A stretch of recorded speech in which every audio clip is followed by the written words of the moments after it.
So last year, a number of bills passed through our House, Senate, and were signed into law by Biden. One of them I just talked about, the $1.7 trillion spending package, 4,155 pages, written basically in secret by a handful of people, rushed through at the end of the year.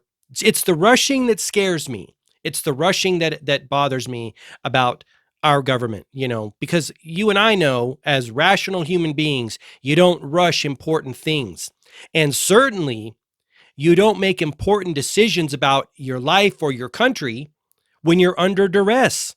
And what happened last year, some horrible things, Uvalde happened. And right then, the government is right on it. We got to get new gun legislation because they know people's emotions are heightened. They're not thinking clearly, right, about the bigger picture, the bigger ramifications that come from this type of legislation. So as promised in my last video, when I talked about the $1.7 trillion omnibus package, I wanted to talk about the gun legislation that was passed in June of 2022, and also the Respect for Marriage Act, just so we can know what our government's up to. Then I'm going to get on to more current relevant things like Alanis Morissette talking about, oh yeah, Hollywood's been up to some shady stuff for a long time. So we're going to get into all that because knowledge is power, my friends. When we know what's up, we're going to be very skeptical of people that come to us and say, hey, I got a solution for you, especially if it's your federal government. They're bad problem solvers. They always have been. They always have been. Hopefully you're waking up to that. So this article is on yahoo.com. Take it with a grain of salt if you wish. What's in the Senate's new gun control bill? Mind you, this is from June 22 of 2022. The Senate voted to advance bipartisan gun legislation on Tuesday with hopes of passing it prior to the July 4th recess. All 50 members of the Democratic caucus joined 14 Republicans in moving the legislation forward. The bill comes after a number of mass shootings, most notably in Buffalo, New York, and Uvalde. Tragic situations. The bipartisan Safer Communities Act. Safer Communities Act. Who doesn't want safer communities? They're masters at marketing and manipulation. Clearly. Safer Communities Act falls short of more expansive proposals passed by Democrats in the House and is already facing opposition from top House Republicans. Should it become law, which it did become law, however, the bill would be the most sweeping gun safety legislation passed by Congress in decades, probably since, I read somewhere, 1994. That's a long time. The bill's chief negotiator, Senator Chris Murphy, Democrat of Connecticut, John Cornyn, Republican of Texas. That's so weird. Kirsten Sinema, Democrat of Arizona, and Tom Tillis, Republican of North Carolina, released a joint statement celebrating the agreement. Today, we finalized bipartisan common sense legislation to protect America's children, keep our schools safe, and reduce the threat of violence across the country. They said, our legislation will save lives and will not infringe on any law-abiding citizen's Second Amendment rights. I love how the government can do all the things in one legislation. Can you and I do that? Can we have it all? Can we be it all? Can we do it all? Not really, but they can. They can appease everyone, right? And it's total bullshit. They're snow artists, right? They're con artists. Our legislations will not infringe on any law-abiding American Second Amendment rights. We look forward to earning broad bipartisan support and passing our common sense legislation into laws. And I should say, I hope you're noticing a pattern of a slow, steady march toward taking away more of your freedom and civil liberties, right? More money, power, and control from American people and moving it up the chain, or causing chaos and confusion in the country. You're seeing it over the last 3 years real heavy. And that's why I think it's important to talk about these things so that we know when they come to us with a solution, I don't care what it is. I don't care what they have. I don't care what the problem is, and I don't care what their solution is. They suck at problem solving, and I'm done. I was done a long time ago, and I'm completely done now. Here are some of the key provisions of the 80-page bill. So this bill was only 80 pages. The omnibus spending package was 4,177 pages. That's awesome. And $1.7 trillion added to our already $31 trillion debt. Who's going to pay for it? It doesn't matter when you're the federal government. Just pass it. We'll print the money. And oh, by the way, when we print the money, everything you buy, Americans, is going to go up in price because we're flooding the market with more useless dollars. So you're going to be paying more for eggs and meat and cheese and vegetables and your entertainment and vacations and your gas. All that stuff's going up because we can't control ourselves and we have to spend a bunch of money. Under the legislation, $750 million would be allotted over the next 5 years to help states implement red flag laws, which allow authorities to temporarily confiscate guns from individuals deemed a threat to themselves and others. Similar laws already exist in 19 states and the District of Columbia. The legislation allows for the implementation of these programs through mental health, drug, and veterans courts. So $750 million would be allotted, right? They're giving states more money. I mean, side note, when I see a mayor or a governor go back to Washington and all giddy come back with a fat check of millions and or billions, it makes me sick to my stomach because there is so many strings attached to that money. And mind you, Washington printed it out of thin air, and then they bribe these mayors and governors to do their bidding. That's why this is not just a Washington problem and a federal problem. It's a state and local problem too. It's happening in my state and in my city. They have the same marching orders as the Democrats and the liberals running Washington currently. The same. It's been infiltrated into the society and public education and higher education for probably 2 decades. Heavy for 10, maybe 2 for total, right? That's why I encourage everyone to wake up and get involved and learn. That's why I'm talking about this.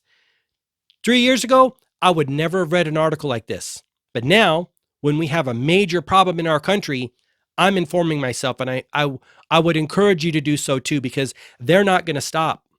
They're highly funded and highly organized, and they have a mission, almost like a self-righteous mission, that they need to impose their will upon the total of America, that they're right and we're wrong. And how did we see 2020 and 2021 go? They screwed up everything. They botched it so bad that many intelligent people said, you can't get it wrong. You can't get it that wrong by accident. The public health response to you know what, COVID.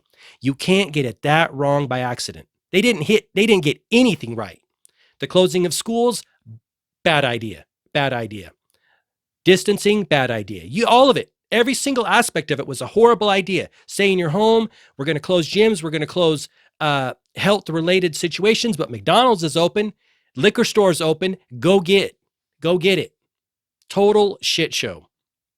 Woke me up in a big way.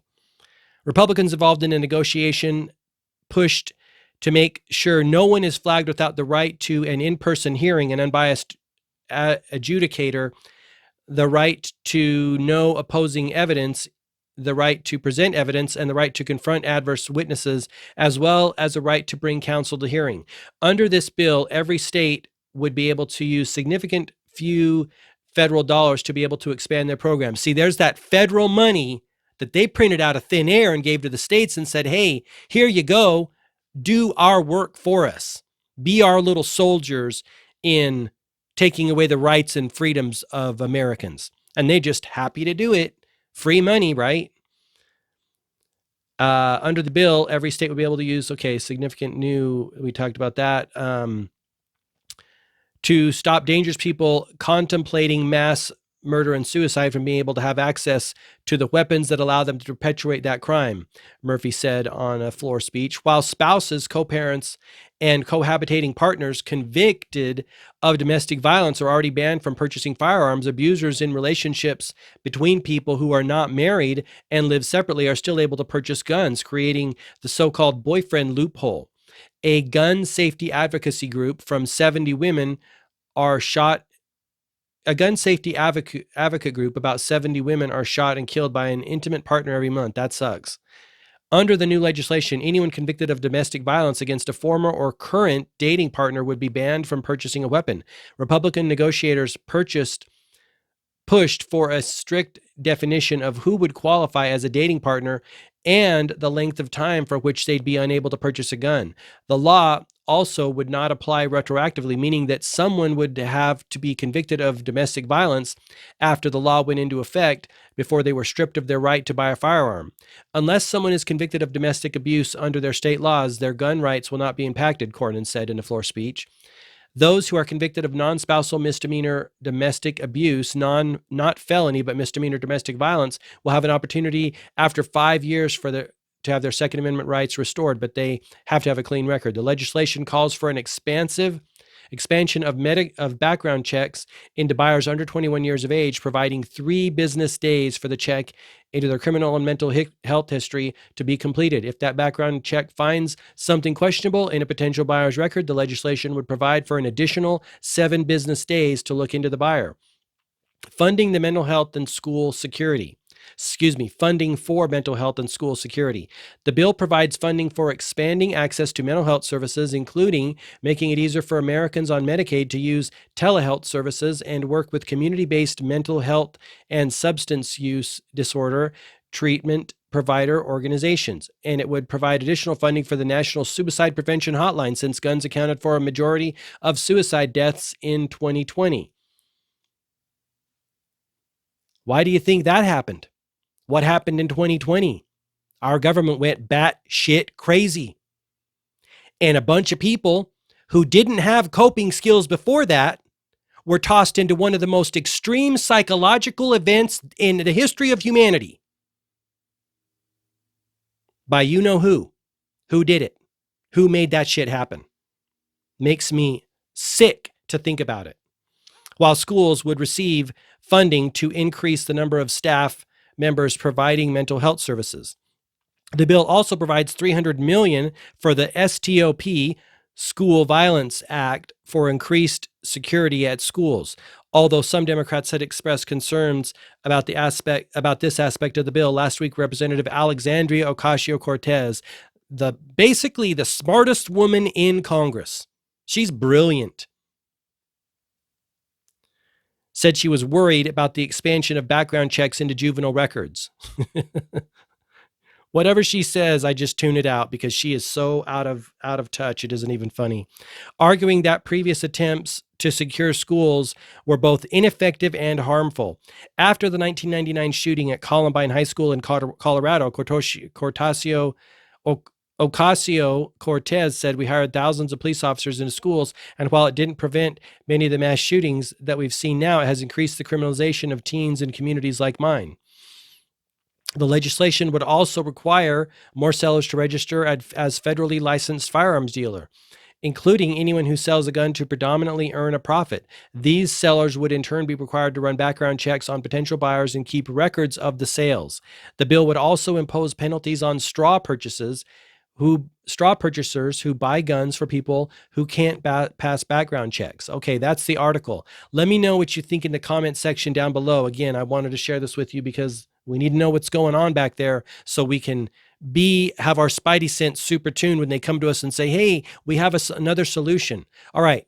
Leave me a thumbs up if you like this. Share it with someone who you think might find it interesting. Subscribe. I'd love to have you as a subscriber. But most importantly, I wish you all the best health, wealth, and success until we talk again. Bye-bye.